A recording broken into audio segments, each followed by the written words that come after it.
ये जो 8-9 सवाल मैंने अभी पूछे प्रोफेसर के विजय राघवन से, जो कि प्रधान सलाहकार हैं भारत सरकार के, प्रधान वैज्ञानिक सलाहकार हैं, आपकी आशंकाएं कुछ हद तक दूर हुई या अभी भी आप आशंकित हैं?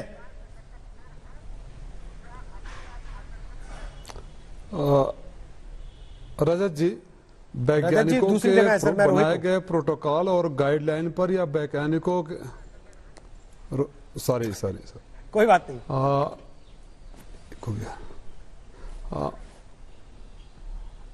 देखिए, वैज्ञानिकों के बनाए गए प्रोटोकॉल या गाइडलाइन पर न मुझे कोई शक है, न पैनल में बैठे किसी लोगों को कोई शक होना चाहिए, न कोई क्वालिफाइड करता है कि उनको क्वेश्चन करे।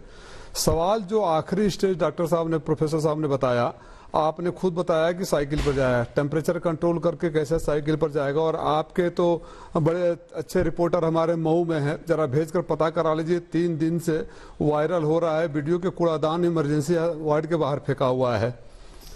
जब हेल्थ सिस्टम जब इस तरह के चरमराई व्यवस्था हो तो एक स्वाभाविक सा होता है। देखिए, मैं कोई वैज्ञानिक बात नहीं कर रहा हूं, आम आदमी की आजकल मनोधारणा ये होगी, और गूगल ने, फोन ने बहुत खराब कर दिया है सबको। डॉक्टर दवाई लिखता है लेकिन गूगल पर सबसे पहले उसको लोग साइड इफेक्ट देखने लगते हैं।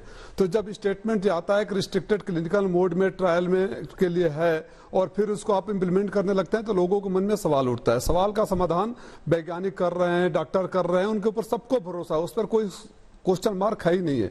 जो हमारे उत्तर प्रदेश की खास तौर व्यवस्था, और मैं जिस इलाके से मैं आता हूं, घनी आबादी और चरमराई हुई व्यवस्था, डॉक्टर नदारत, नर्स नदारत, कोई पूछने वाला नहीं। कोई हमारे यहाँ बलिया में तो अभी एक सीएमओ को कोरोना से मौत हो गई, बलिया के सीएमओ के कोरोना के 4 दिन पहले से मौत हो गई। ऐसे जब सिस्टम है तो मन में हमेशा शंका जाहिर रहेगा। इसलिए मैं आपके माध्यम से सरकार से अपील करता हूं कि लोगों की सुरक्षा का सवाल है। आज जितनी भी कोताहियां हुई, जब ऐसे वैक्सीन देश में आया है तो उसको सही तरीके से प्रोटोकॉल का पालन करते हुए इम्प्लीमेंटेशन और लोगों के पास पहुंचे, इसकी सुनिश्चित व्यवस्था की जाए। तो कैसे की जाए ये भी तो बताइए ना।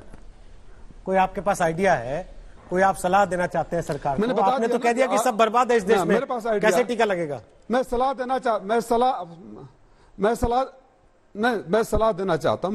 चाहता हूं कि सबसे पहले आप उन सारे डॉक्टरों को आदेश करिए और कार्रवाई करिए, डीएम को दीजिए, मॉनिटरिंग करें। उसकी जो प्राइमरी हेल्थ सेंटर पर नहीं पहुंचते हैं आप भेज दीजिए। कहीं किसी आपके तो जाल फंसे हुए हैं, किसी प्राइमरी हेल्थ सेंटर पर भेजिए। अभी 10 मिनट के अंदर पता चल जाएगा, कोई डॉक्टर कोई नर्स नहीं दिखाई देगा। जो अनट्रेंड लोगों से कराया जा रहा है, उत्तर प्रदेश का सिस्टम ये हो गया है कि डॉक्टर किसी और को बैठा रहे हैं, टीचर किसी और को बैठा रहे हैं, 50,000 तनख्वाह मिल रहा है तो 5,000 में फिक्स कर दिए हैं और कमिशन ऊपर तक पहुंचता है, कोई चेक करने वाला नहीं है। एक सवाल है मेरा, मैं माफी चाहता हूं, आपको बीच में टोक रहा हूं, बात नहीं कह रहा हूं। आपने सलाह देनी शुरू की, लेकिन मेरा एक सवाल है मन में।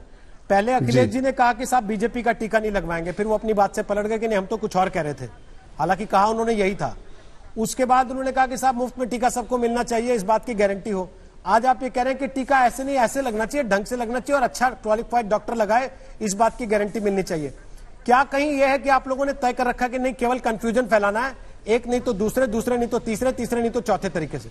क्योंकि कंस्ट्रक्टिव क्रिटिसिज्म में इस तरह की बातें नहीं होती हैं। नहीं, अगर सरकार क्या आप हर दिन नया एक बहाना खोज के लाएंगे और फिर कहेंगे कि नहीं साहब मैं तो इधर से नहीं इधर से पकड़ना चाहता हूं? नहीं रोहित जी, अगर सरकार इतनी अहंकारी है, सरकार अगर इतनी अहंकारी है कि किसी सुझाव को भी अगर लगता है कि ये विरोध के लिए विरोध कर रहे हैं, तो ऐसे सरकार से हमें बहुत उम्मीद भी नहीं है। राजीव जी, ये सवाल सरकार ने नहीं पूछा, ये सवाल मैंने पूछा। रडार में सरकार की तरफ से जो बैठे वो तो बोले भी नहीं अभी, उन तक तो मैं गया ही नहीं हूं। ये मेरा सवाल है जो कि रोज मैं देख रहा हूं पिछले कई दिन से, पार्टियों के अलग अलग नेताओं के बयान जिस तरीके से आ रहे हैं। मैं आपसे बता रहा हूं रोहित जी, और आप रोहित जी ईमानदारी से जो मैंने सवाल उठाया, ये सवाल आपके भी है, आपने दिल पर हाथ रखकर पूछिए कि आप चाहेंगे कि नहीं चाहेंगे कि सुनिश्चित हो। और अगर मेरी बातें अगर गलत में खाली पेश कर रहा हूं तो मैंने तो बोला ना कि आपके बोलने से पहले प्रोफेसर साहब से सवाल पूछा, खत्म होने से पहले आ जाएगा कि साइकिल पे अगर टीका जा रहा है तो टेम्परेचर मेंटेन करने की गारंटी कैसे होगी? क्या हमारे देश के पास वो व्यवस्था है जिसमें वो टीका सही ढंग से एडमिनिस्टर किया जा सके? लेकिन इससे इतर बहुत सारे सवाल राजनीतिक पार्टियों ने उठाए हैं। हमारे देश की पार्टियां तो कह रही हैं कि हमारे देश में टीका बना, इस पे भरोसा नहीं कर सकते। पहली चीज वो कह रहे हैं कि साहब इसके तो ट्रायल नहीं हुए। दूसरी चीज वो कह रहे हैं कि साहब ये तो आपने आनंद फानंद में दूसरे देश ने मंजूरी दे दी थी इसलिए मंजूरी दे दी। तीसरी चीज तो किसको माने? और आपकी पार्टी के नेता वो कह रहे थे बीजेपी का टीका नहीं लगवाएंगे। फिर